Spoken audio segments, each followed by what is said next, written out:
The old porch boards groaned under my weight as I stepped outside that September morning, coffee mug in hand, breathing in the crisp Carolina mountain air. 3 years of living alone in this cabin, and I still set out 2 cups every morning.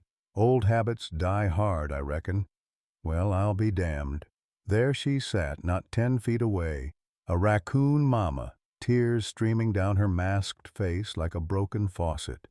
In her mouth hung a tiny, lifeless cub, no bigger than a kitten, legs dangling limp as yesterday's laundry. Those dark eyes locked onto mine with an intensity that made my chest tighten. She wasn't just looking at me. She was pleading, begging, like she somehow knew I was her last hope. 48 hours, the vet would later tell me. That's all the time we had to save that little one. The Lord helps those who help themselves, Margaret always said. Guess it was time to help. Leave a like and share your thoughts in the comments along with the city you're watching from now. Let's continue with the story. My hands shook something fierce as I knelt down closer to that mama raccoon than any sane man ought to be.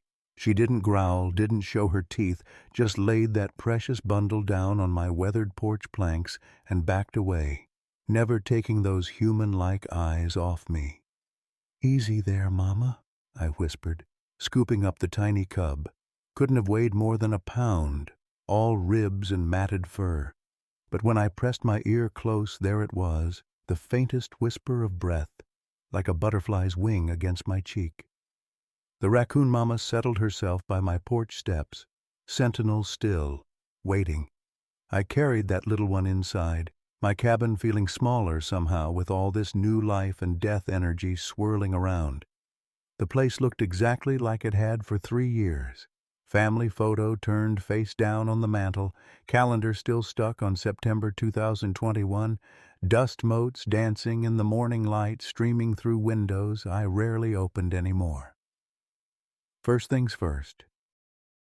I cranked up the old space heater, wrapped the cub in my softest flannel shirt. The blue one Margaret always said brought out my eyes. The little thing was cold as a stone, but not gone. Not yet. "Come on now, little fella," I murmured, mixing honey with warm water in Emma's old sippy cup.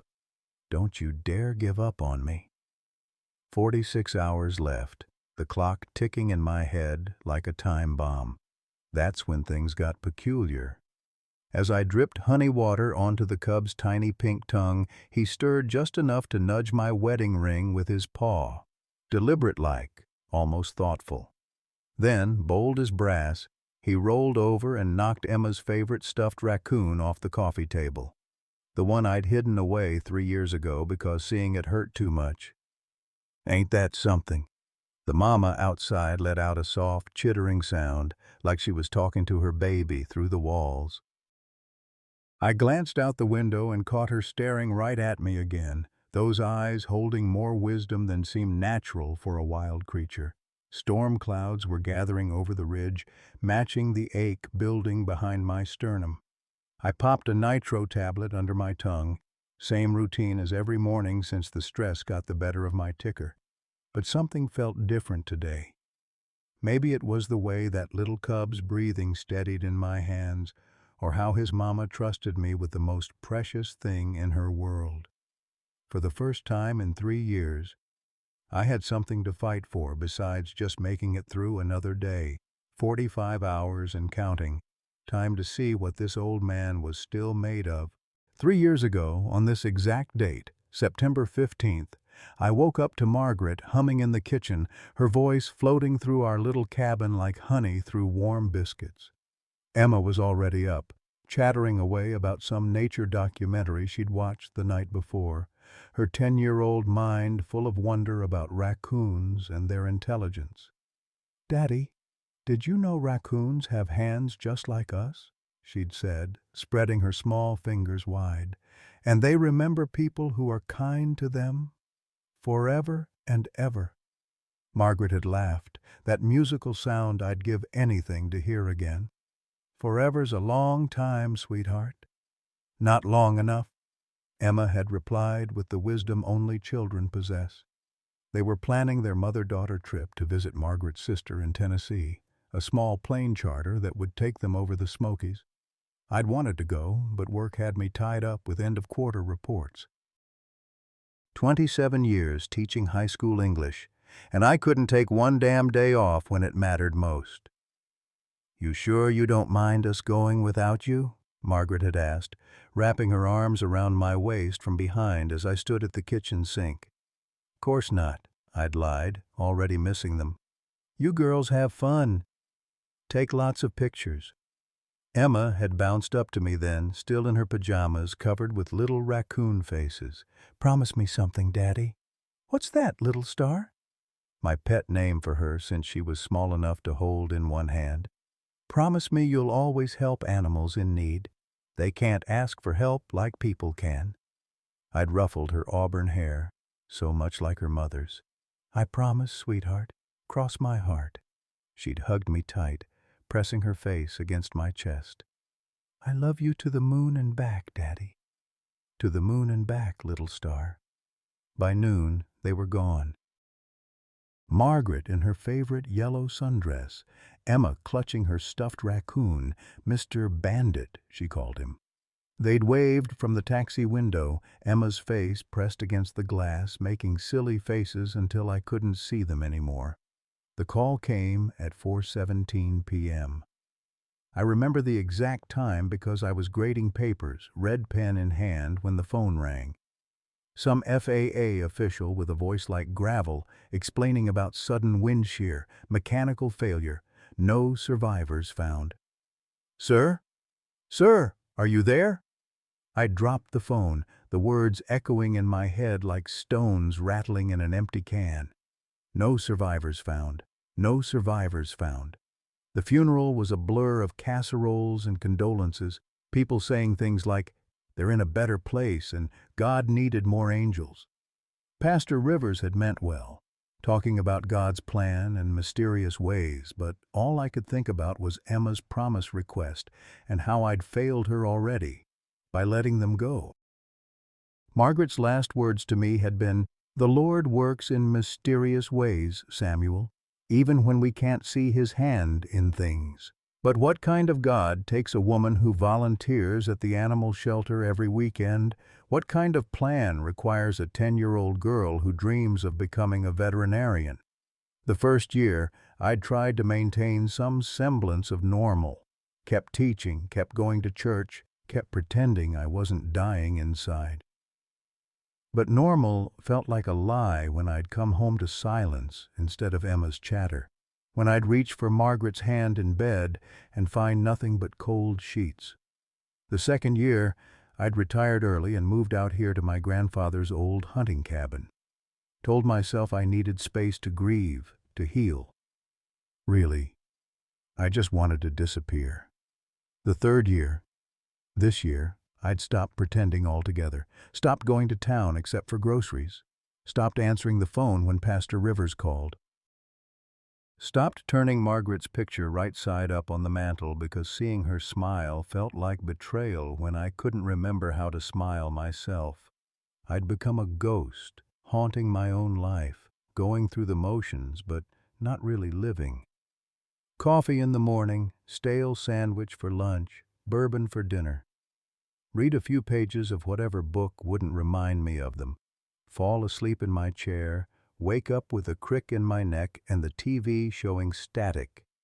Weekends were the worst. That's when Margaret used to drag me on what she called adventure walks, hiking trails where Emma would collect interesting rocks and try to catch glimpses of wildlife. She'd named every regular raccoon family that visited our old backyard, creating elaborate stories about their daily lives. "See that mama with the notched ear, Daddy? That's Duchess. She's teaching her babies to be brave." Now, here I was, 3 years later to the day, with a dying raccoon cub in my hands and his mama trusting me with his life. The irony wasn't lost on me. The very day I'd lost everything, life was giving me a chance to save something. Emma would have said it wasn't a coincidence. She believed in signs and magic and the idea that love never really dies, just changes form. Margaret would have called it providence, God's way of reminding me that I still had purpose. But as I looked down at that tiny, still form wrapped in my flannel shirt, all I could think was, what if I fail again? What if my promise to Emma meant nothing because I was too broken to keep it? The cub stirred slightly, making a sound so soft I almost missed it. His tiny paw moved against my finger, and for just a moment, I swear it felt like Emma's hand in mine. "Hold on, little one," I whispered. "Please just hold on." By 2 o'clock that afternoon, I'd called every veterinarian within 50 miles. Most wouldn't take wildlife cases, and those who would couldn't make it out to the cabin before evening. The little cub, I'd started thinking of him as Hope, though I couldn't say why, was hanging on by a thread thinner than spider silk. That's when Dr. Rebecca Strongbear showed up in her beat-up pickup truck, medical bag in one hand and a thermos of coffee in the other. Rebecca was half Cherokee, like my grandfather had been, with kind eyes and steady hands that had delivered more calves and foals than she could count. "Samuel Whitehorse," she said, climbing my porch steps with the confidence of someone who'd never met a creature she couldn't help. "Haven't seen you in town for months." "Been keeping to myself," I muttered, leading her inside where Hope lay motionless in his makeshift nest. Rebecca knelt beside him without ceremony, her practiced fingers checking pulse, breathing, temperature. The mama raccoon outside had moved closer to the window, pressing her tiny hands against the glass like she was trying to reach through it. "This little one's been through hell," Rebecca said quietly. "Dehydrated, malnourished, but—" She paused, tilting her head. "There's something unusual here." "Unusual how?" "His muscle tone is better than it should be for a cub this sick. And look at his eyes when they flutter open. There's awareness there, intelligence beyond what you'd expect." As if summoned by her words, Hope's eyes opened and fixed directly on me. Not the unfocused gaze of a sick animal, but something almost recognizing. "Well, I'll be damned," I breathed. Rebecca worked for the better part of an hour. IV fluids, antibiotics, wound cleaning. Hope bore it all with remarkable patience, never struggling, never trying to bite. When she was finished, his breathing had deepened and some color had returned to his tiny pink nose. "He's got a fighting chance now," she said, packing up her supplies, "but he'll need round-the-clock care for the next day or two. Think you're up for it?" Before I could answer, Hope did something that made us both freeze. He sat up in his blanket nest, reached out with one tiny paw, and very deliberately touched the framed photo I kept face down on the coffee table. Not knocked it over, touched it, like he was trying to turn it right side up. "Sweet Jesus," Rebecca whispered. "In 30 years of veterinary work, I've never seen behavior like that from a wild cub." I reached over and flipped the photo upright. Margaret and Emma smiled back at us from their last Christmas morning, Emma holding her stuffed raccoon, both of them radiating the kind of joy I'd forgotten existed. Hope looked at the photo, then at me, then made a soft, chittering sound that was so close to Emma's giggle it made my chest ache. "Samuel," Rebecca said carefully, "there's something you should know. This cub, he's not from around here. Raccoons in this area have different markings. His coloring suggests he's from further south, maybe Tennessee mountain country." "How far south?"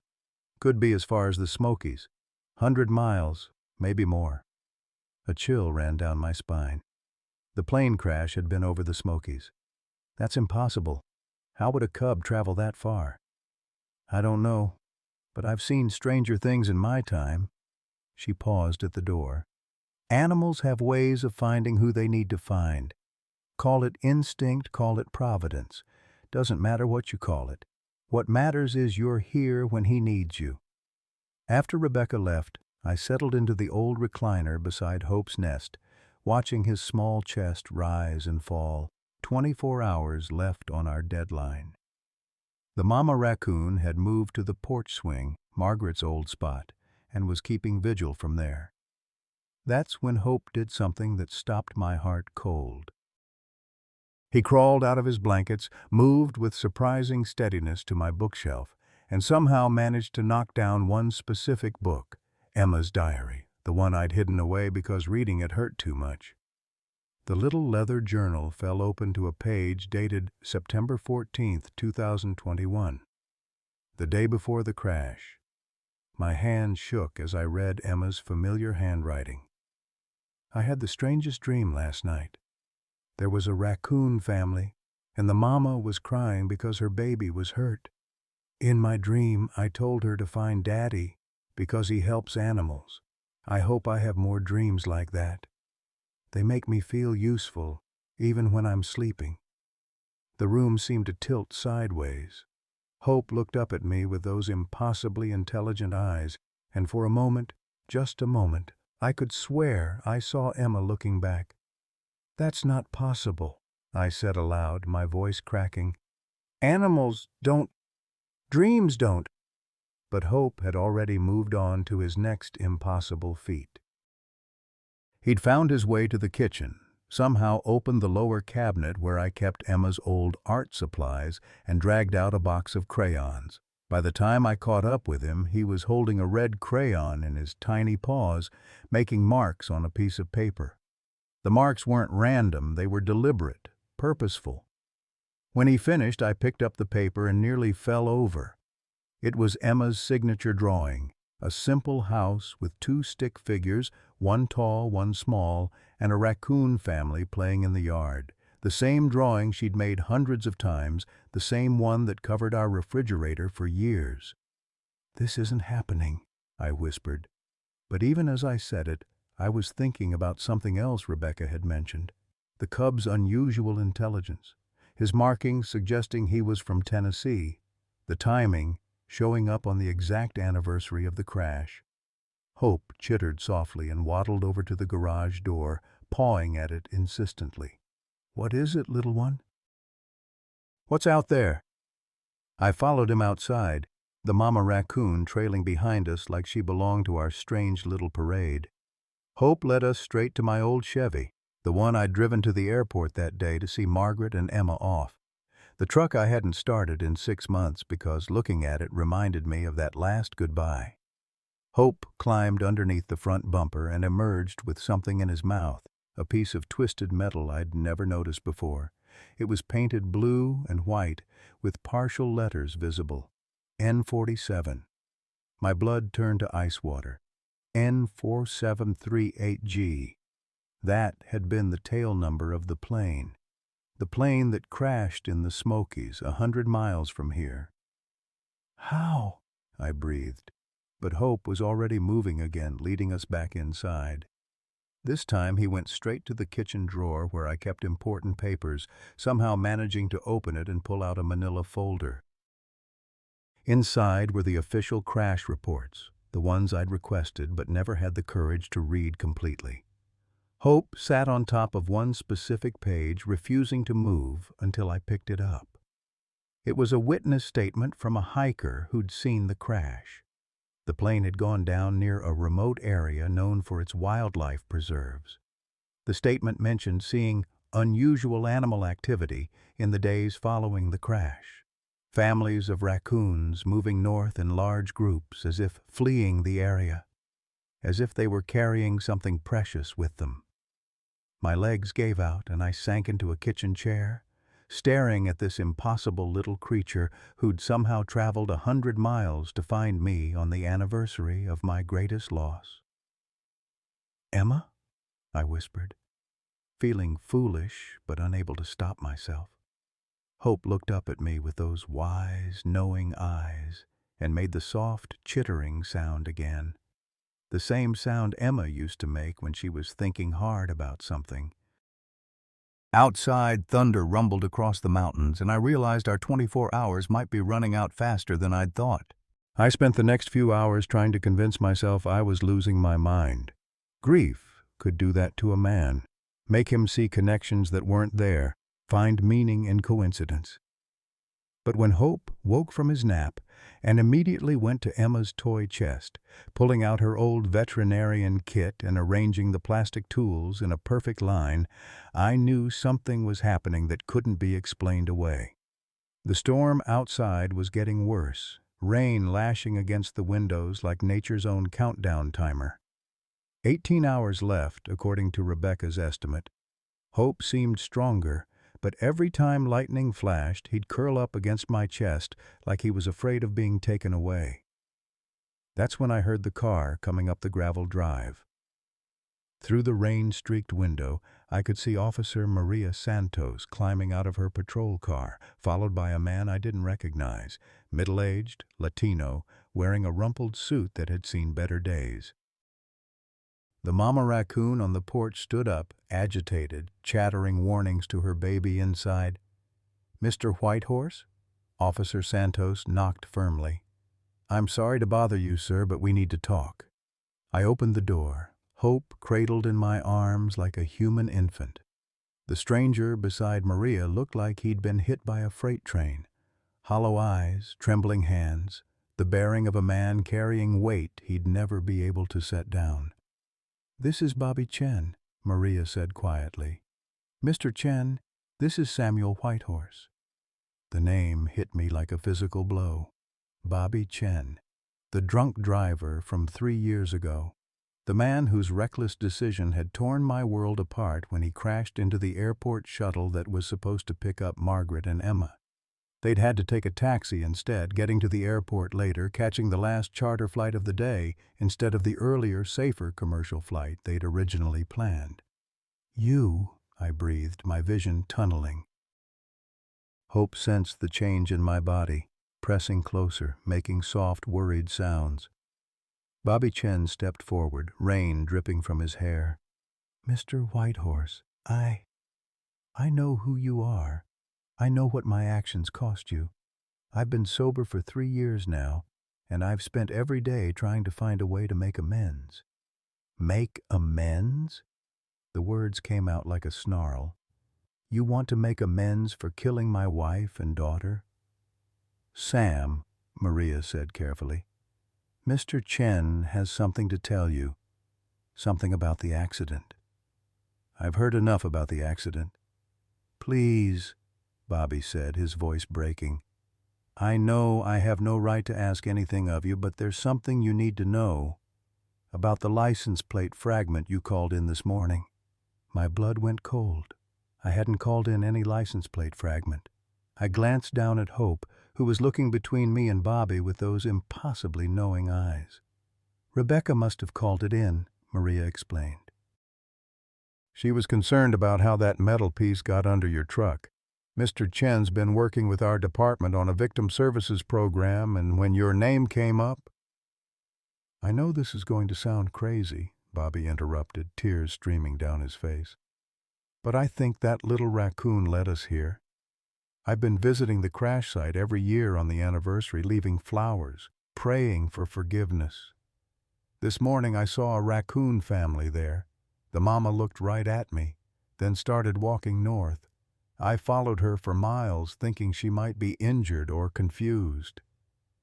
"That's impossible," I said, but my voice lacked conviction. "She led me straight to the road that goes to your cabin. When I saw Officer Santos's car here, when I learned your name—" Bobby's legs seemed to give out and he sagged against the porch railing. "Mr. Whitehorse, I've spent 3 years in hell knowing what I took from you. But seeing that raccoon today, the way she looked at me, it was like your daughter was trying to tell me something." Hope made a soft, chittering sound and reached toward Bobby with one tiny paw, not aggressively, but almost forgivingly. "Don't," I said harshly. "Don't you dare bring my daughter into this." But even as I said it, I was remembering Emma's words from her diary. In my dream, I told her to find Daddy because he helps animals. "Mr. Chen has been sober for 3 years, Maria said gently.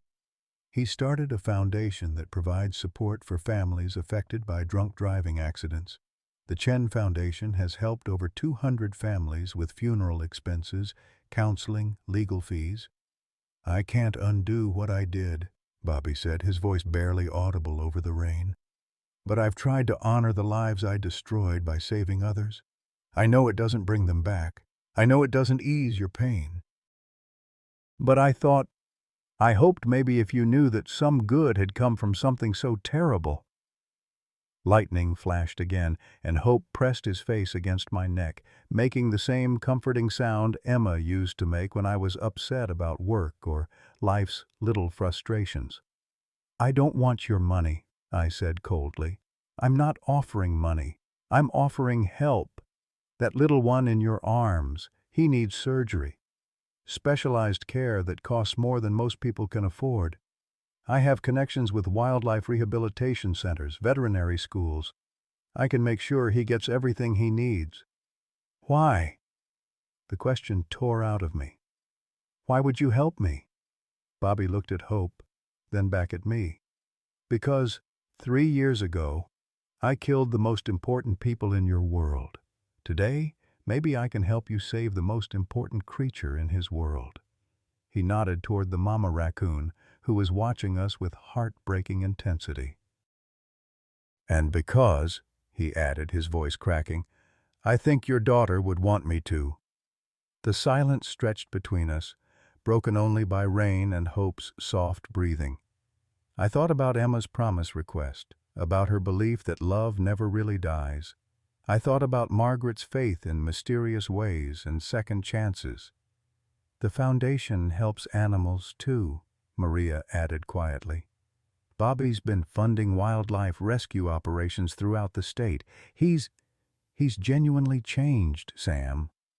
I looked down at Hope, who was staring at me with those wise, familiar eyes. In the distance, I could swear I heard Emma's voice. "Forgiveness ain't about forgetting. It's about not letting the pain drive the bus."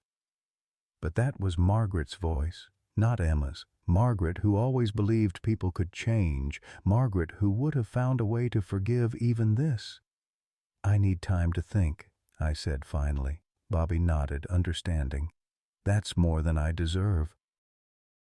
But please don't let your feelings about me affect what's best for that little one. He doesn't have time for my guilt or your anger." As if on cue, Hope's breathing became labored again, and his tiny body went limp in my arms. 15 hours left, and we were running out of time for pride and old wounds. "There's something else," Bobby said as Maria led him back to the car. "At the crash site this morning, before I followed the Raccoon family, I found this." He handed me a small, rain-soaked object. It was Emma's other shoe, the one that had never been recovered from the wreckage. Somehow, after 3 years, it had surfaced at the exact spot where Bobby was leaving his annual flowers of apology. Hope stirred in my arms and touched the tiny sneaker with one paw, then looked up at me and made Emma's thinking sound again. Thunder crashed overhead, and I realized that some storms were meant to wash things clean, not tear them apart. "Bobby," I called out as he reached his car. "Come back tomorrow morning. We'll talk." He turned, hope and disbelief warring on his face. "Thank you, Mr. Whitehorse. Thank you." As their taillights disappeared into the storm, I looked down at Hope and whispered, "What are you trying to tell me, little one? What would Emma want me to do?" Hope closed his eyes and settled against my chest, trusting me to figure it out. 14 hours and counting. 12 hours left, and Hope was dying. I could feel it in the way his tiny body had gone slack against my chest, in the rattling breath that came too slow and too shallow. The storm outside had intensified, as if nature itself was counting down our final hours. Lightning split the sky every few minutes, illuminating the mama raccoon who still maintained her vigil on the porch, soaked to the bone, but refusing to seek shelter. "Come on, little one," I whispered, dripping honey water onto Hope's tongue. "Don't you give up on me now." But even as I fought to keep him alive in the present, my mind kept drifting back to another September night 3 years ago, when I'd sat in this same chair waiting for a different kind of devastating news. The phone had rung at 9:47 p.m. I remembered the exact time because I'd been watching the clock, wondering why Margaret and Emma hadn't called from Tennessee like they'd promised. The voice on the other end belonged to a state trooper whose job it was to destroy worlds with clinical precision. "Mr. Whitehorse, there's been an accident." I'd known immediately, known it in the way you know a storm is coming before you see the clouds, in the terrible certainty that settles in your bones when life is about to change forever. The charter plane your wife and daughter were on experienced mechanical failure during landing approach. "I'm sorry, sir, but there were no survivors." The words had hit me like physical blows. No survivors. Final. Absolute. The kind of ending that doesn't leave room for hope or miracles or second chances. "Are you certain?" I'd asked, already knowing the answer but needing to cling to denial for just a few more seconds. "Yes, sir. We'll need you to come to Tennessee to make identifications." The drive to Tennessee had been the longest 4 hours of my life. I'd taken the winding mountain road slowly, not because I was being careful, but because arriving meant making it real. As long as I was driving, as long as I was in between here and there, I could pretend it was all a mistake. But there had been no mistake. Margaret's wedding ring, warped by heat but still recognizable, Emma's little purple backpack with her name embroidered in yellow thread. Personal effects that reduced a lifetime of love to evidence in a manila folder. The funeral director had been kind but frank. The crash was significant, Mr. Whitehorse. I don't recommend viewing the remains.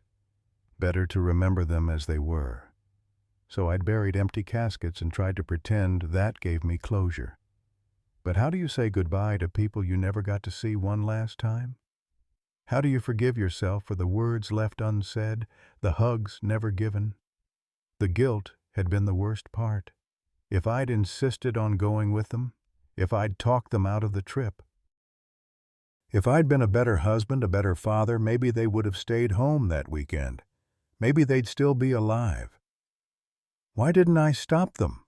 I'd asked Pastor Rivers during one of his well-meaning visits. I had a bad feeling about that trip. I should have listened to my gut. "Guilt is not the same as responsibility, Samuel," he'd said gently. "You can't blame yourself for a mechanical failure or a pilot's decision or the weather that day." But blame wasn't about logic. Blame was about the weight that settled in your chest and never left, the voice that whispered, "What if?" during every quiet moment. In the present, hope stirred weakly in my arms, pulling me back from the dark spiral of memory. His breathing was even more labored now, and his tiny paws felt cold despite the warmth from the space heater. "Please," I whispered to whatever force might be listening. "I can't lose someone else." Not again. The mama raccoon outside pressed herself against the window, her own distress apparent in the way she paced back and forth, occasionally stopping to look directly at me with those heartbreakingly human eyes. That's when the parallel hit me with devastating clarity. Here she was, a mother watching her child slip away, helpless to save him despite her desperate love. 3 years ago, I'd been in her position, not physically present, but emotionally devastated, watching my world crumble and being unable to stop it. But unlike me, she hadn't given up. She'd found a way to act, to seek help, to fight for her baby's life.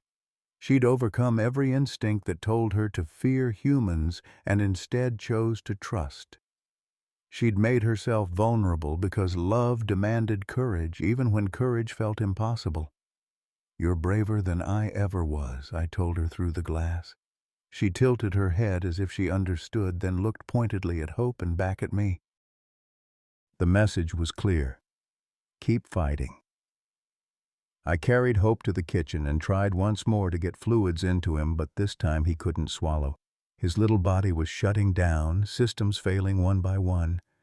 10 hours left on Rebecca's timeline, but I didn't think we had 10 minutes. That's when I heard Emma's voice as clear as if she were standing right beside me. "Remember what you taught me about drowning victims, Daddy?" I'd been a lifeguard in college, and I'd taught Emma basic water safety when she was small. "Even when they look gone," I'd told her, "sometimes they're just waiting for someone to refuse to give up on them." Without thinking, I laid Hope on the kitchen table and began gentle chest compressions, the way I'd learned for infant CPR years ago. His tiny rib cage was so fragile I was terrified of hurting him, but doing nothing meant watching him die. "Come on, little fighter," I murmured, counting compressions. "Your mama didn't carry you all this way for you to give up now." 1 minute, 2 minutes. Hope's body remained limp and unresponsive. "Please," I begged, tears streaming down my face. "Please don't leave me alone again." That's when it happened. The faintest flutter of his chest, independent of my compressions. Then another. His tiny pink tongue darted out, and he made the softest sound I'd ever heard. He was breathing on his own.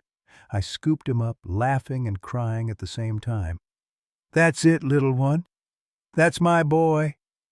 Outside, the mama raccoon was standing on her hind legs against the window, chattering excitedly as if she could sense the change in her baby's condition. But even as relief flooded through me, I knew we weren't out of the woods yet. Hope was alive, but barely. He needed more help than I could give him here in this isolated cabin with my limited supplies and amateur skills. He needed the kind of specialized care that Bobby Chen had offered to provide. The thought of accepting help from the man who'd destroyed my family made my stomach churn. Every fiber of my being recoiled from the idea. But as I looked down at Hope's fragile form, I heard Margaret's voice joining Emma's in my memory. "Pride goeth before a fall, Samuel. Sometimes the hardest thing and the right thing are the same thing." 8 hours left. A mama raccoon trusting me with her most precious possession. A little life hanging in the balance, and a choice that would define what kind of man I wanted to be, one who clung to old wounds or one who chose love over pride. Hope opened his eyes and looked at me with complete trust, the same way Emma used to look at me when she believed I could fix anything. "Your mama's got good instincts, little one," I whispered. "She knew exactly who to bring you to." I walked to the phone, Bobby Chen's business card in my trembling hand. Some bridges, I was learning, were meant to be rebuilt rather than burned. The storm outside was beginning to calm, and for the first time in 3 years, so was the storm in my heart. 6 hours left, and my hands wouldn't stop shaking as I dialed Bobby Chen's number. The business card was damp from my sweaty palm, and I had to squint to read the numbers in the dim lamplight. Hope lay motionless in my lap, his breathing so shallow I had to keep checking to make sure his tiny chest was still moving. The phone rang 3 times before Bobby's voice answered, thick with sleep. "Hello?" "It's Samuel Whitehorse," I said, the words feeling like gravel in my throat. "The raccoon, he's dying. If your offer still stands—" "I'll be there in 20 minutes, Bobby said immediately, all traces of sleep gone from his voice. "Don't give up on him, Mr. Whitehorse. Help is coming." The line went dead, and I was left alone with Hope and the terrible weight of what I'd just done. I'd asked for help from the man I'd spent 3 years hating, the man whose drunken decision had sent my wife and daughter to their deaths. But as I looked down at Hope's peaceful face, I could almost hear Emma's voice. "Sometimes grown-ups make mistakes, Daddy, but that doesn't mean they can't learn to be better." The 20 minutes stretched like hours. I tried to keep Hope warm, tried to get a few more drops of honey water into him, but his little body seemed to be shutting down despite my efforts. The mama raccoon had moved from the window to the front door, scratching softly at the wood as if she could sense her baby's distress even through the walls. When Bobby's headlights finally swept across the cabin, I felt a mixture of relief and revulsion.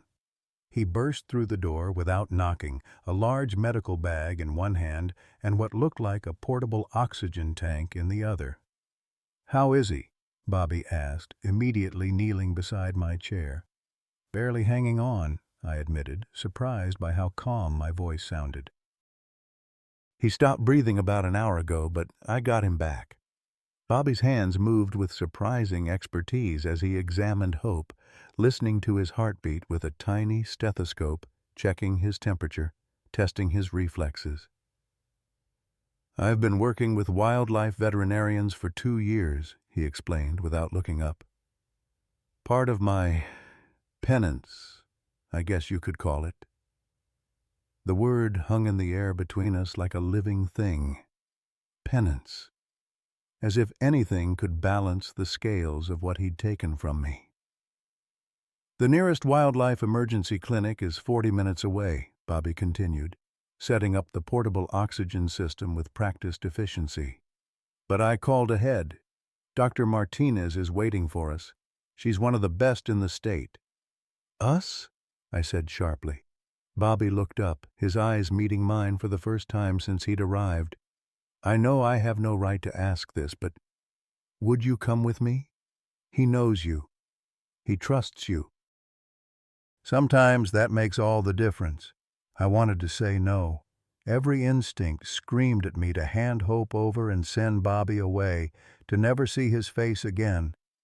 But Hope chose that moment to open his eyes and look directly at me, making that soft, chittering sound that sounded so much like Emma's contented sighs. "All right," I heard myself saying, "but I drive." "Of course," Bobby said quickly. "Whatever you're comfortable with." As I gathered Hope's blankets and the bottle of honey water, Bobby did something that stopped me cold. He walked to the front door and opened it, speaking softly to the mama raccoon in what sounded like Cherokee. I couldn't understand the words, but his tone was gentle, apologetic, full of respect. "What did you say to her?" I asked. "I told her we were taking her baby to healers and that she was welcome to follow if she wanted to, and He paused, swallowing hard. "I told her I was sorry for all the pain humans had caused her family." The mama raccoon looked at Bobby for a long moment, then at me holding Hope, then back at Bobby. To my amazement, she chittered once, almost like she was giving permission, and then scrambled down from the porch to follow us to the truck. The drive to the clinic was the most surreal 40 minutes of my life. Hope lay wrapped in Emma's old baby blanket on my lap, the portable oxygen mask barely covering his tiny face. Bobby drove my truck with surprising care, taking the mountain curves slowly and steadily, and in the rearview mirror, I could see the mama raccoon following us, a small shadow moving through the darkness with determined grace. "How?" I asked finally, the question that had been burning in my throat. "How does a mother raccoon travel 100 miles with a sick baby?" Bobby was quiet for so long I thought he wouldn't answer. When he finally spoke, his voice was barely audible over the truck's engine. "The same way a man drives to the site of his worst mistake every year for 3 years hoping to find some kind of forgiveness," he said. "Love makes you do impossible things." Despite everything, his words hit me square in the chest, because I knew about impossible things driven by love. I'd driven to that airport 3 years ago hoping against hope that there had been some mistake, that my family was somehow still alive. I'd spent months calling the FAA, demanding to see every piece of evidence, refusing to accept what I knew was true. "Why did you start drinking?" I asked, surprising myself with the question. Bobby's hands tightened on the steering wheel. "My son died in Iraq, IED explosion. He was 22, had a baby girl he'd never gotten to hold. After the funeral, I just couldn't handle being sober in a world where kids die before their parents." The words hung between us like a bridge I wasn't ready to cross. "That doesn't excuse what you did to my family." "No," Bobby agreed immediately. "Nothing excuses that. But grief doesn't make you think straight. Grief makes you selfish, makes you think your pain is the only pain that matters. I was so lost in missing my son that I stopped caring about other people's children, other people's families. Hope stirred in my arms, his breathing becoming more labored despite the oxygen. 4 hours left, according to Rebecca's timeline, but I was beginning to understand that timelines were just human attempts to control the uncontrollable. "Tell me about him," I said quietly. "Your son." Bobby's voice broke as he began to speak. "Miguel. He was going to be a teacher like you. Wanted to work with kids who'd been in trouble, kids from backgrounds like his. He used to say that everyone deserved a second chance to get their life right." The irony wasn't lost on me. Miguel Chen, wanting to give troubled kids second chances, his father needing a second chance himself after destroying other people's lives. "He would have liked Emma," Bobby continued. "She sounds like she had his heart for helping others." "Don't," I said sharply. "Don't talk about my daughter." "I'm sorry. I just meant—" "I know what you meant." But even as I said it, I was thinking about Emma's diary entry, about her dream of helping the Raccoon mama find someone who could help her baby, about second chances and the mysterious ways that love travels through the world. Hope's eyes fluttered open, and he looked at me with an expression that seemed far too wise for such a small creature. In that moment, I could almost hear Emma's voice again. "Everyone deserves a second chance to get their life right, Daddy. Even grown-ups who make terrible mistakes." The clinic came into view, a small building with warm lights spilling from every window. Dr. Martinez was already waiting outside, her team ready to spring into action. As Bobby pulled into the parking lot, I looked back and saw the mama raccoon emerge from the shadows, positioning herself where she could watch the building without being seen. "Ready?" Bobby asked, his voice full of hope and fear. I looked down at Hope, then at the clinic where skilled hands waited to save his life, then at Bobby, whose own second chance hung in the balance of this moment. "Yeah," I said, opening the truck door. "Let's go save this little one." 3 hours left, and for the first time since this whole impossible journey began, I actually believed we might make it. The emergency clinic erupted into controlled chaos the moment we walked through the doors.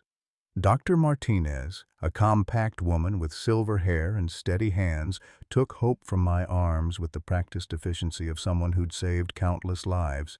"What's his condition?" she asked, already moving toward the examination room while her team prepped equipment I couldn't identify. "Severe dehydration, possible internal injuries, respiratory distress." Bobby rattled off like he'd memorized a medical textbook. "He's been declining for the past hour despite oxygen support." I followed them into the sterile room, feeling useless as medical professionals swarmed around the tiny creature who'd somehow become the center of my world. Hope lay motionless on the examination table under bright lights, looking impossibly small and fragile. "Sir, I need you to step back," a young technician said gently, but I couldn't make my feet move. "Let him stay, Doctor," Martinez said without looking up from Hope's still form. "Sometimes familiar presence helps with trauma cases." For the next hour I watched them work with the desperate intensity of people racing against time. 4 lines smaller than sewing thread, medications measured in drops, X-rays that showed what Dr. Martinez grimly described as significant internal trauma consistent with vehicular impact. "He's been hit by a car," she confirmed, studying the images. "Probably several days ago, judging by the healing patterns. It's remarkable he's survived this long." Bobby went pale beside me. "Doctor, is there anything—" "We'll do everything we can," she said, but her tone carried the weight of experience with cases that didn't end well. "The next few hours will tell us whether he's strong enough to fight through this." 2 hours left on our original deadline, but time had become meaningless in this fluorescent-lit room where life and death hung in the balance. Hope was unconscious now, his tiny chest rising and falling with mechanical assistance, looking for all the world like he was already gone. That's when my own world started spinning. The chest pain hit me like a freight train, radiating down my left arm with the unmistakable signature of cardiac distress. I'd been ignoring the warning signs for months, the shortness of breath, the fatigue, the nitro tablets I'd been popping like candy. But stress and 3 sleepless days had pushed my damaged heart past its limits. "Dr. Martinez," Bobby said urgently as I grabbed the edge of the examination table. "Something's wrong with Mr. Whitehorse." The room tilted sideways, and suddenly I was the one on a gurney with oxygen masks and concerned voices swirling around me. Through the haze of pain and medication, I could hear Dr. Martinez coordinating 2 emergencies at once. "We need to get him to the cardiac unit at the main hospital," she was saying. "But he's refusing to leave the Raccoon." "I'm not leaving Hope," I managed to gasp out between waves of pain. I promised I'd keep him safe." "Sam," Bobby said, leaning over my gurney, "you can't help him if you're dead. Let them take care of your heart." But even as the words made logical sense, my vision was tunneling, and I could feel my grip on consciousness slipping. The last thing I saw before the darkness claimed me was Hope's tiny form on the examination table, and the last thing I heard was Bobby's voice. "I'll stay with him. I promise I won't leave him alone." Then nothing. I floated in that strange space between consciousness and oblivion, where time becomes fluid and reality bends at the edges. In that darkness, I heard voices, not the medical team or Bobby, but voices I'd thought I'd never hear again. "Daddy?" Emma's voice, clear as a bell and full of the joy I remembered from 1,000 bedtime stories and morning hugs. "Little Star?" I tried to reach for her, but I had no arms in this place, no body at all. "I've been waiting for you to find your way back to living," she said, and I could almost see her smile in the darkness. "You've been so sad, Daddy, so lost. I miss you so much, sweetheart. I miss you and Mama every single day. We know, but missing us isn't the same as honoring us. We want you to be happy again. We want you to love again." Margaret's voice joined Emma's, that familiar warmth I'd carried in my heart for 27 years. "The little raccoon isn't just any raccoon, Samuel. He's a gift, a chance to remember what it feels like to have something to live for." "I don't understand." "Love doesn't end with death," Margaret said gently. "It just finds new ways to express itself, new hearts to fill, new lives to touch. Hope needs you, and you need him. But what about Bobby?" "How can I forgive the man who took you away from me?" Emma's voice grew softer but more insistent. "Forgiveness isn't about forgetting what happened, Daddy. It's about choosing love over hate, choosing to build something beautiful from something broken." "He's trying to make amends," Margaret added. "And you're both broken fathers who lost children you loved. Maybe that's where healing begins, in recognizing the pain you share." The voices began to fade, but Emma's words followed me back toward consciousness. "Take care of Hope, Daddy. Take care of Bobby. Take care of yourself. We love you to the moon and back." I woke up in a hospital bed with the morning sun streaming through institutional windows. My chest felt like I'd been trampled by a herd of cattle, but I was alive. More importantly, I was awake and aware and desperate to know about Hope. "He made it through the night," Bobby said from the chair beside my bed. His eyes were red-rimmed with exhaustion, his clothes wrinkled from sleeping in the waiting room. "Dr. Martinez says it's still touch and go, but he's fighting. That little guy has more heart than creatures 10 times his size." "You stayed," I said, my voice hoarse from the breathing tube.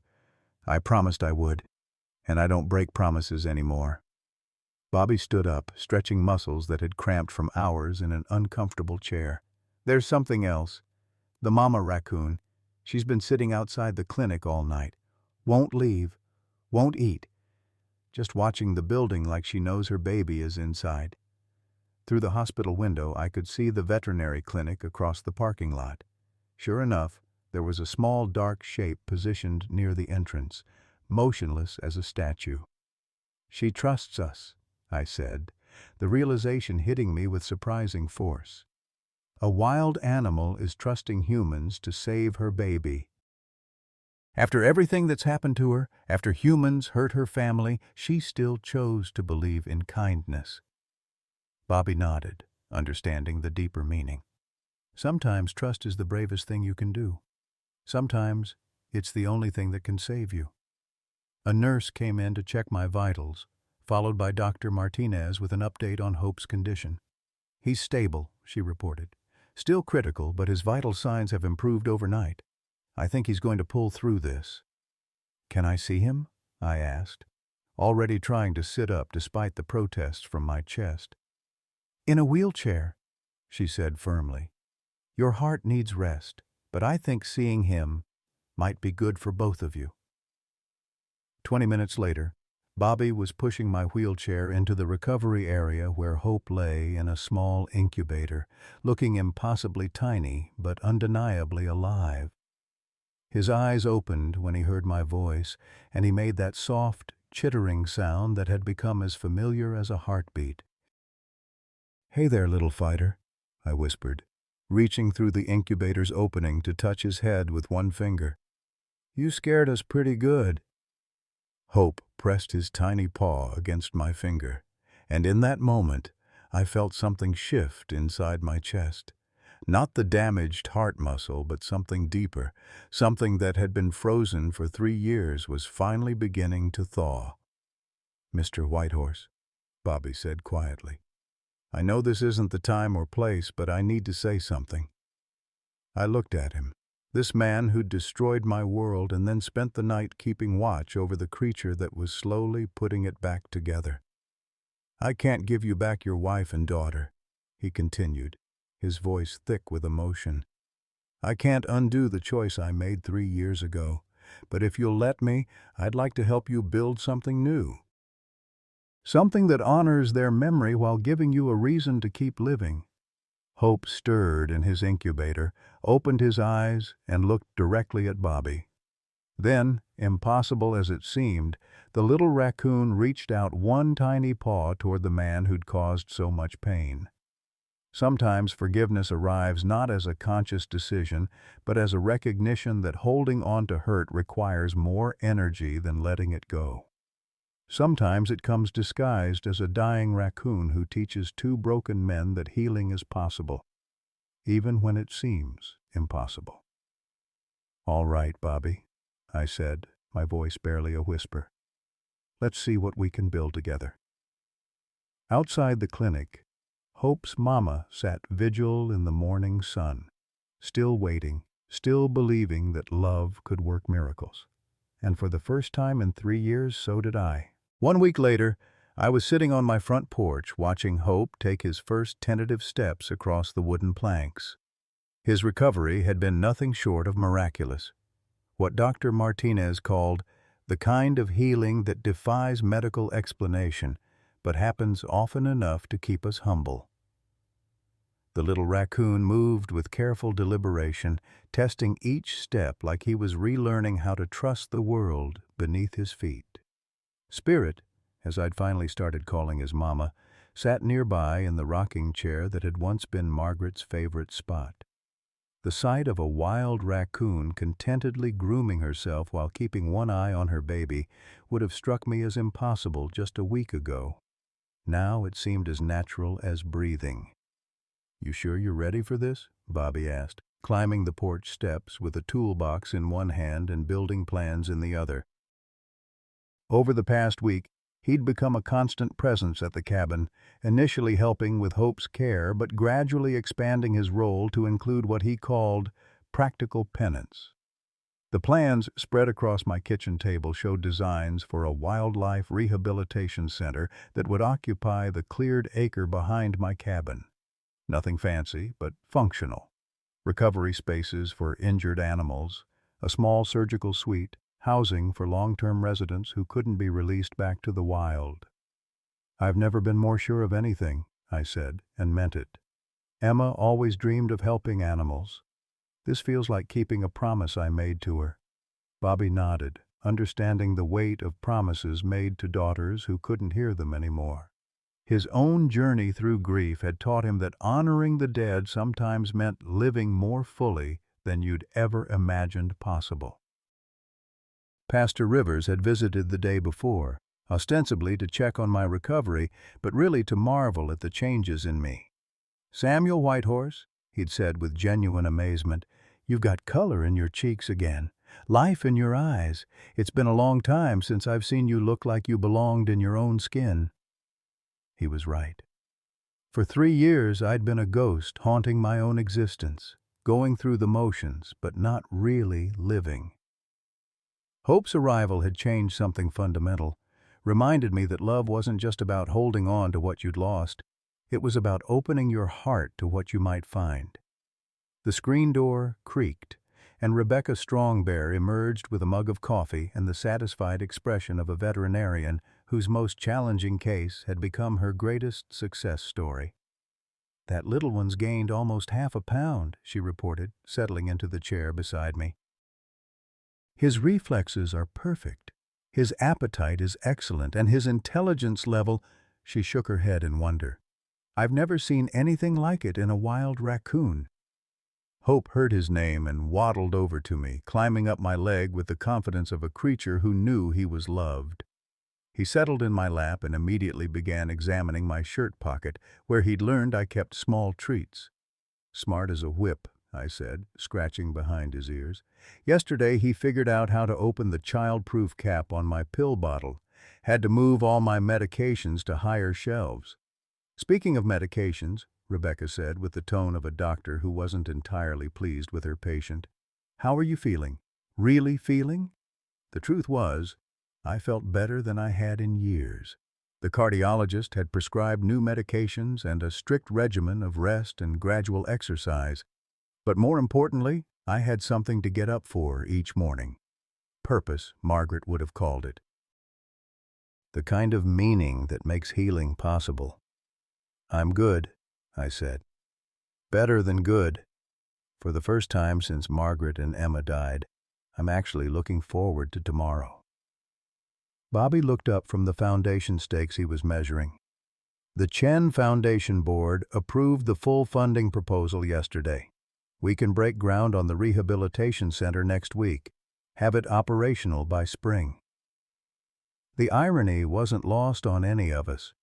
A foundation created to atone for drunk driving deaths was about to fund a wildlife rescue operation that had grown out of one man's grief and another man's quest for redemption. Life, I was learning, had a way of creating circles where you least expected them. "There's something else," Bobby continued, setting down his measuring tape. "The state wildlife department wants to make this an official rescue station. They'll provide additional funding, trained staff, and a network of veterinarians who specialize in wild animal rehabilitation." Hope perked up at the sound of Bobby's voice, no longer showing any fear of the man who'd once represented everything painful in my life. Animals, I'd discovered, were remarkably good at judging character in the present moment rather than holding grudges about the past. "That means we could help hundreds of animals every year," I said, the scope of the possibility taking my breath away. "Emma would have loved that." "She would have loved seeing you happy again, too," Rebecca said gently.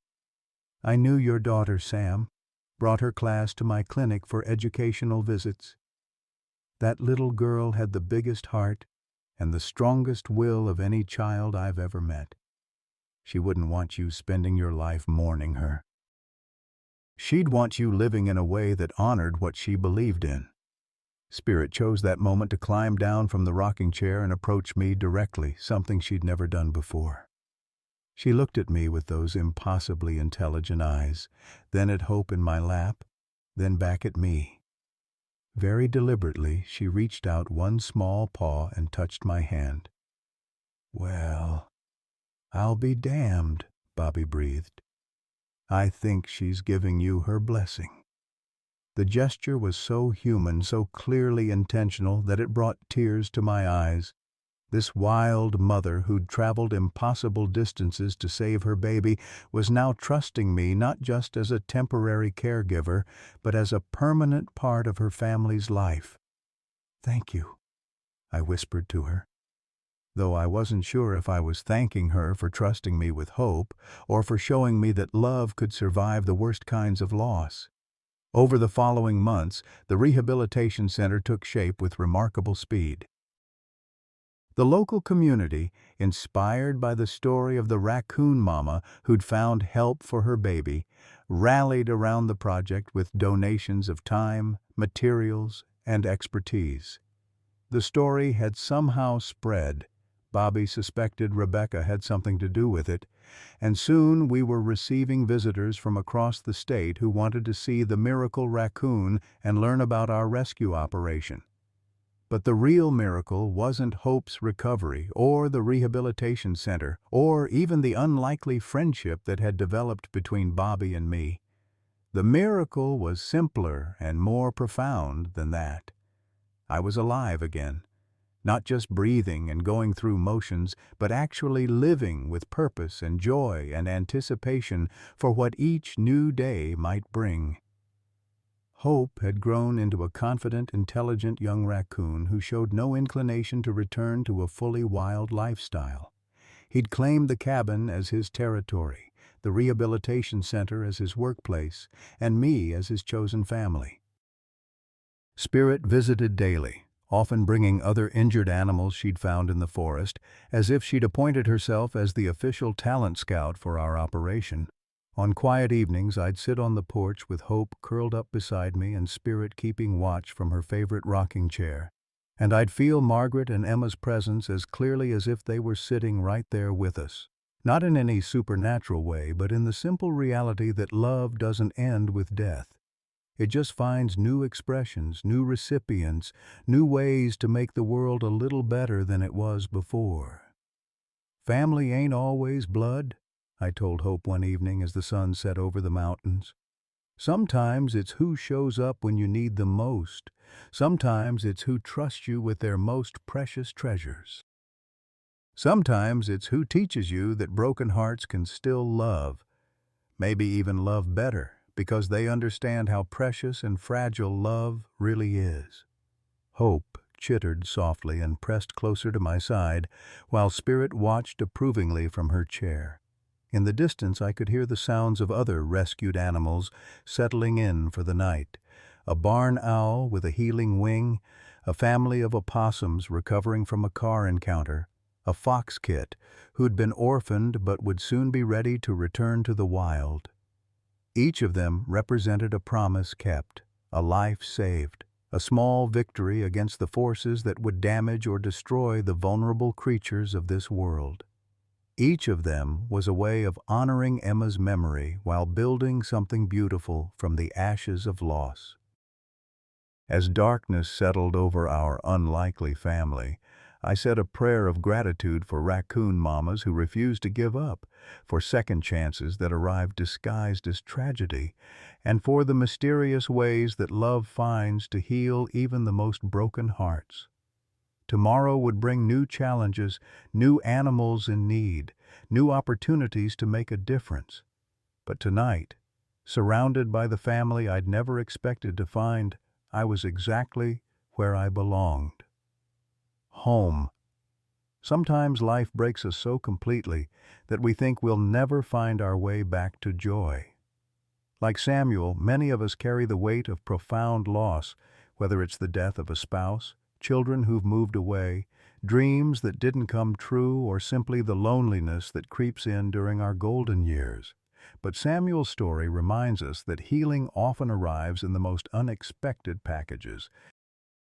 A grieving widower found purpose again through a tiny raccoon who needed saving, discovering that when we open our broken hearts to help others, we somehow heal ourselves in the process.